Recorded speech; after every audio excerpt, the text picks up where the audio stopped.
Hey guys, welcome back to another episode. I am back with a little bit more bonus content for you guys. And, these Friday episodes, trying to get away from fantasy a little bit, let me talk just ball and get my thoughts out there. And that's where I can just kind of hypothesize a little bit more and dive deeper into all this. And one thing I wanted to do today, last week, if you missed it, I did talk about what the Bears should do with the upcoming draft with Justin Fields and the number 1 overall pick. Went into it a little bit of a deeper dive there into my thoughts on what they would actually be doing and actually gave a prediction for that one. This one, it's a little bit more free-flowing because I want to just discuss what I would do if I was the general manager of the Las Vegas Raiders. So the Raiders are an interesting team. They're the number 7 overall pick. The good news is they have a lot of draft capital this upcoming draft, but their roster is very oddly built right now. And we're going to dive into it here in just a minute. Real quick, if you could, wherever you're listening to the podcast, please give a like, comment, subscription, 5-star review, whatever you can just to help the podcast. Trying to put out all this content for you guys all off season. So it just helps out a lot when you guys do give us some of that feedback and tell the podcast to one friend if you can. I'm just trying to grow the podcast that way as well, more organically. I'm not going to pay for subscriptions and all that stuff like a lot of people out there do. So that said, you can find me on Twitter at TDC_Calvin. You can find my co-host who is going to be back for most of the content next week, wrapping up the combine. Today is a combine day. I'm recording this a little bit early, but no, the combine is going on this week, and I'm super excited to break that down with you guys next week. So thank you guys for joining. Find my co-host on Twitter at Dynasty_Dale as well. We're happy to answer any questions you guys have all off season. So that said, we're going to break into the Las Vegas Raiders roster construction. Now, the biggest blunder I think that they have done so far is they let Derek Carr go this offseason. And when you start to look at this team positionally, and, this is Spotrac, so anybody that's unaware, Spotrac is a very useful source for tracking teams in the offseason. It kind of breaks it down by how much roster money is available. I mean, if you come all the way down here, they have about $46 million in salary cap that's available right now. Yeah, I think they're third in all the NFL teams. The Bears are number 1. We talked about them last week with Justin Fields, but this team has so much money in relative terms to a lot of the other teams out there. So they can fill a lot of holes that they have on this team, but unfortunately, they do have a lot of holes. So the first thing I think is most important is going to be talking about some of the free agents that are not going to be coming back.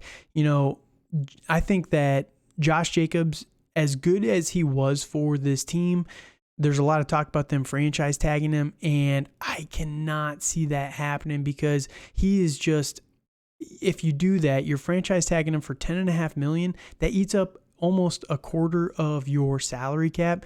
And with all the holes that you need, running back is one of the lesser holes, especially with all the free agents that are out there. Just for reference, I was looking at some of the free agents that are available out there and everything, right? And you got guys like, Saquon Barkley, some of the bigger names here, Rashad Penny, Kareem Hunt, Jamal Williams, Josh Jacobs, David Montgomery, Devin Singletary. I think that's the range of player I'd be looking at personally. Miles Sanders, Devin Singletary, where I think you're going to be able to get them for about, maybe $8 million instead of $10.5. And you can also, the problem with franchise tagging Josh Jacobs is you have to pay that all in 1 year. If you sign someone like a Damian Harris from New England who has experience with Josh McDaniels, you can sign him to a 2, 3, 4-year deal and kind of spread that cap hit out. So maybe you're paying him 4 years, $32 million, but you pay him only $4 million this year, and you pay him a lot of it in the next couple of years. So you can spread that out a lot more. And with Josh Jacobs paying him $10 million for 1 year, and it's all fully guaranteed, I think that's just too much of a salary cap hit. I would not be doing that personally. And I love Josh Jacobs, but I'm letting him walk and letting him test free agency for someone else. I think there's enough running backs out there on the waivers or on the free agent market this year that I'd be more than happy picking up: a David Montgomery, a Damian Harris, a Miles Sanders, one of these caliber of players for a lot less money. So that's the first thing there. Now, the biggest weakness for this entire team has been for years the defensive side of the ball. When you look at the offense, right now, one of their higher paid players is their center and their left tackle. They have two very, very strong pieces on the offensive line, but both guards and the right tackle are big weaknesses. We'll touch on that with the draft portion here in just a little bit. But that is definitely somewhere you could go. There's a lot of options available out there in the guard market this year. We're talking about guys like, Justin Pugh from Arizona. He's a very good option. Roger Saffold from Buffalo.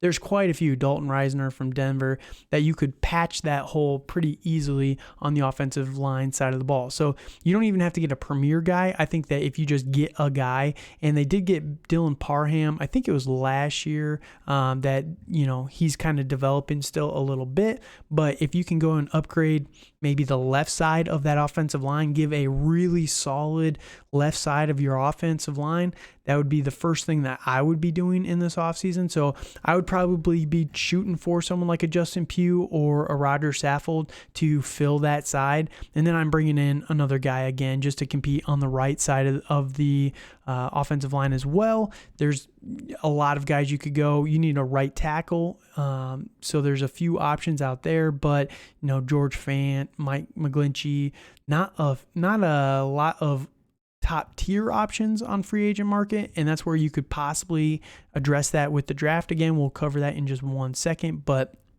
yeah, I think that there's quite a few available options that you can get on the cheaper side to touch up the offensive line. Other than that, though, on the offensive side of the ball, you need a quarterback. And I know a lot of people are pegging a quarterback to Las Vegas in round number 1 with pick number 7 overall. And I don't think that they have the ability to do that. When you look at the way this roster is structured, they have a lot of older guys. They're paying a lot of bigger money to positions that, they're paying a lot of money to older veterans, right? Who, when your best players are those older vets, can a young rookie quarterback, Devontae Adams is $15 million. He's got $37 million left on his contract if he were to be cut. You got Hunter Renfrow. You just signed him to big money.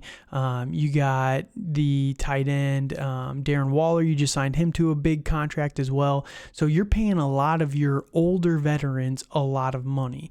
Now, it makes sense to kind of pair that with a young quarterback, but the problem is if you don't win with these guys now, you are going to blow that window. And, if you're staying at 7 and you're not trading up to 2 to 1, something like that, and getting your favorite guy that you think can help you win in year 1, it's going to backfire. And I don't think you can take the 4th quarterback in this draft and just be happy with it. So I would actually be pairing this team with, Derek Carr would have been the best option for this team probably, but I'd probably be bringing in a Jimmy Garoppolo as my quarterback. He doesn't want a ton of money. Again, if you sign him to a multi-year contract, you can kind of backload that a little bit. You can distribute that however it makes sense, so you're not completely screwing yourself in this year's upcoming free agency and draft and everything. So you can play with the money a little bit there. And Jimmy Garoppolo,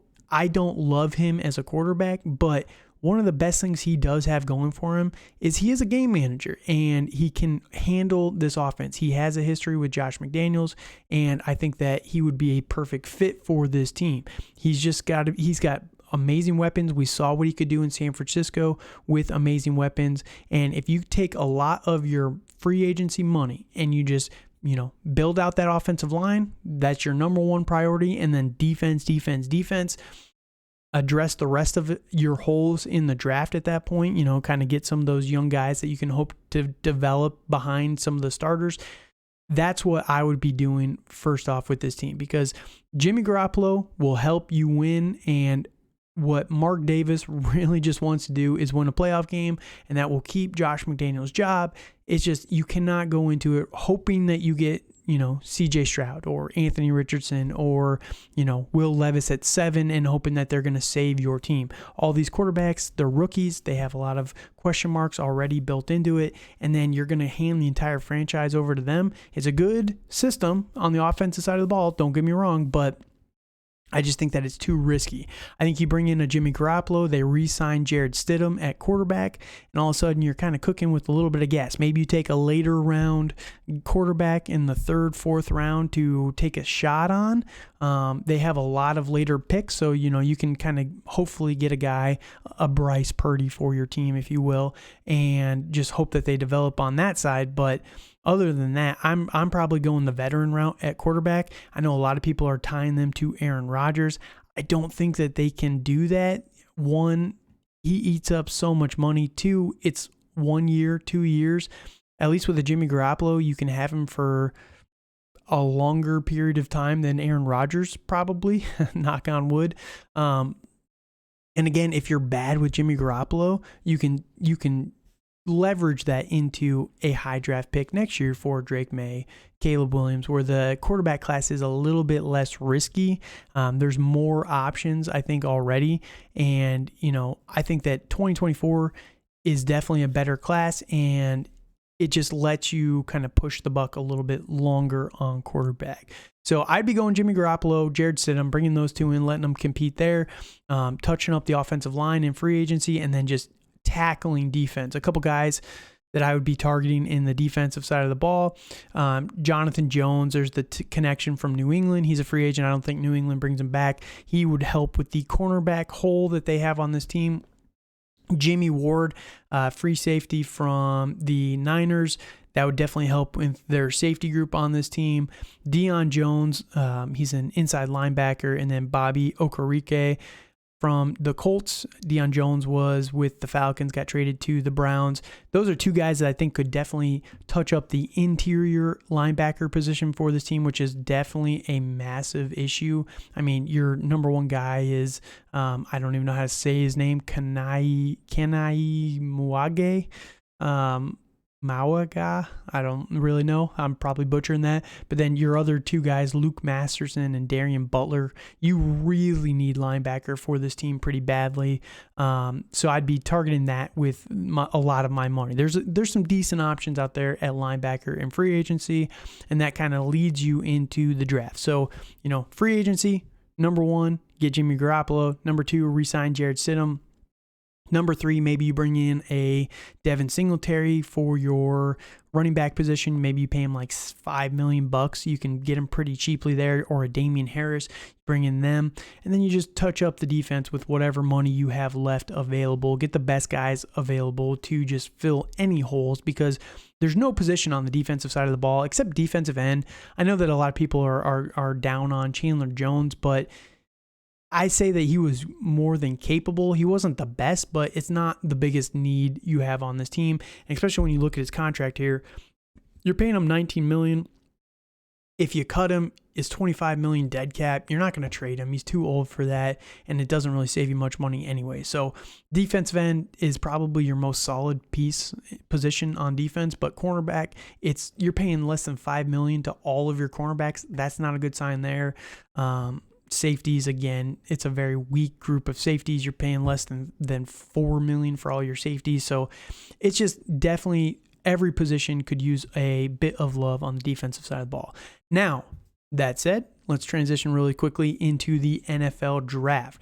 First round draft, what would I be doing with these picks? And the number one thing that I would be doing in the first round is not going quarterback at 7 overall. A lot of mock drafts right now have Devin Witherspoon, the cornerback, available at pick number 7. I think I'd be doing that. You can definitely touch on a massive hole. Look at what Sauce Gardner was able to do for the Jets last year. Number 4 overall pick. Just absolutely changed that defense. He is the rookie of the year. He was one of the best cornerbacks in the NFL. I think Devon Witherspoon is a Sauce level talent. I think that he's not as good as Sauce. Don't get me wrong, Jets fans, if you're out there, don't kill me. But I think that he has the potential to be in that tier of player. He can be one of the better cornerbacks in the league, and you can get him at 7 and just massively, he'll be a year 1 starter instantly. And, as long as there's no injury or anything like that, definitely something that I'd be looking at doing there. All right, now going over to the Tankathon big board, kind of touching on some of these guys here. Again, I think that, Will Levis is the most likely player there. Everyone's kind of targeting there at 7, or maybe a CJ Stroud, someone like that. I just probably would not be doing that.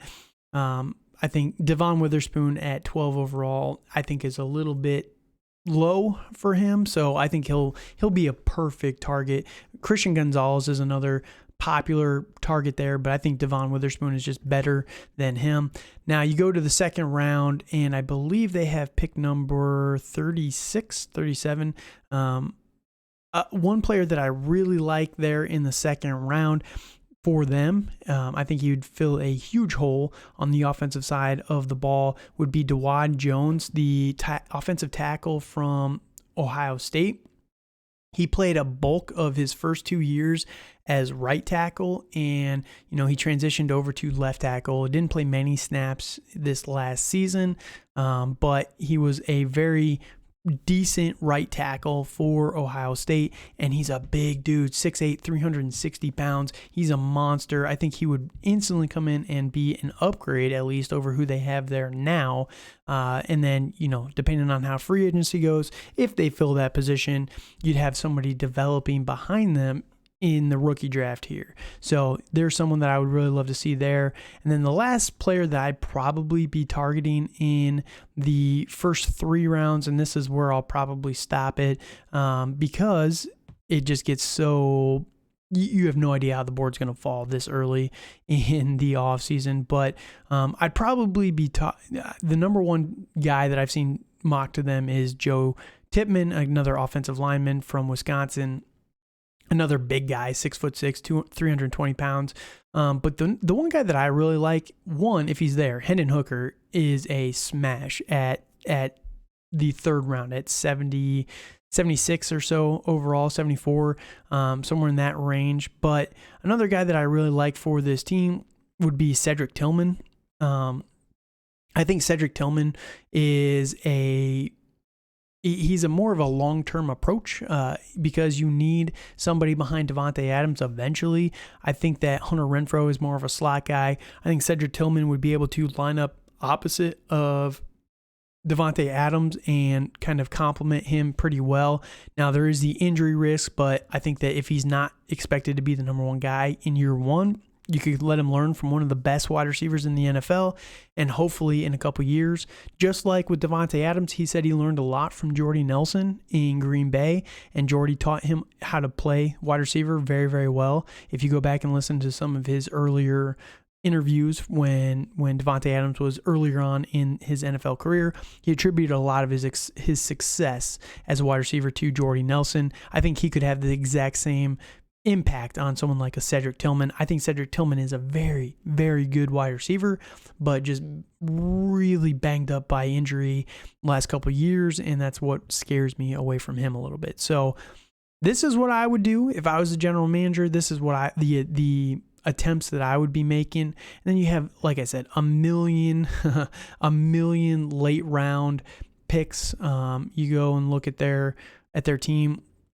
You got 7, 39, 71, but then a 4th rounder, 3 fifth rounders, 2 6, 2 7s. They could definitely move up and down the board all over however they wanted to. They could trade back from 7. They could trade up in the 3rd, in the 4th, whatever they want to with all that draft capital. So it's a good thing that you guys have a lot of money in free agency. You have a lot of picks. I would not be handing this franchise over to a rookie quarterback at this point in time. I just think that the way that the contracts and the salaries are allocated for this team, it makes more sense to give it to a veteran and just try and go and win in 2023. Let me know what your guys' thoughts are, though. This was a lot of fun for me. Again, I just get to play general manager. I'm not an actual general manager. I'm sure there's some stuff that you would disagree with. Raiders fans, you know your team better than me, so shout it out. Let me know what you guys think of my proposed changes for your team. So let me know. Again, you can find me on Twitter at TDC_Calvin. You can find my co-host at Twitter on Twitter at Dynasty_Dale. If you can, just like I said, leave a subscription, comment, review, whatever, 5-star review, thumbs up, something. Just anything to get the activity going on the channel. I would greatly appreciate it. We love you guys. Appreciate you for listening. Have a good night.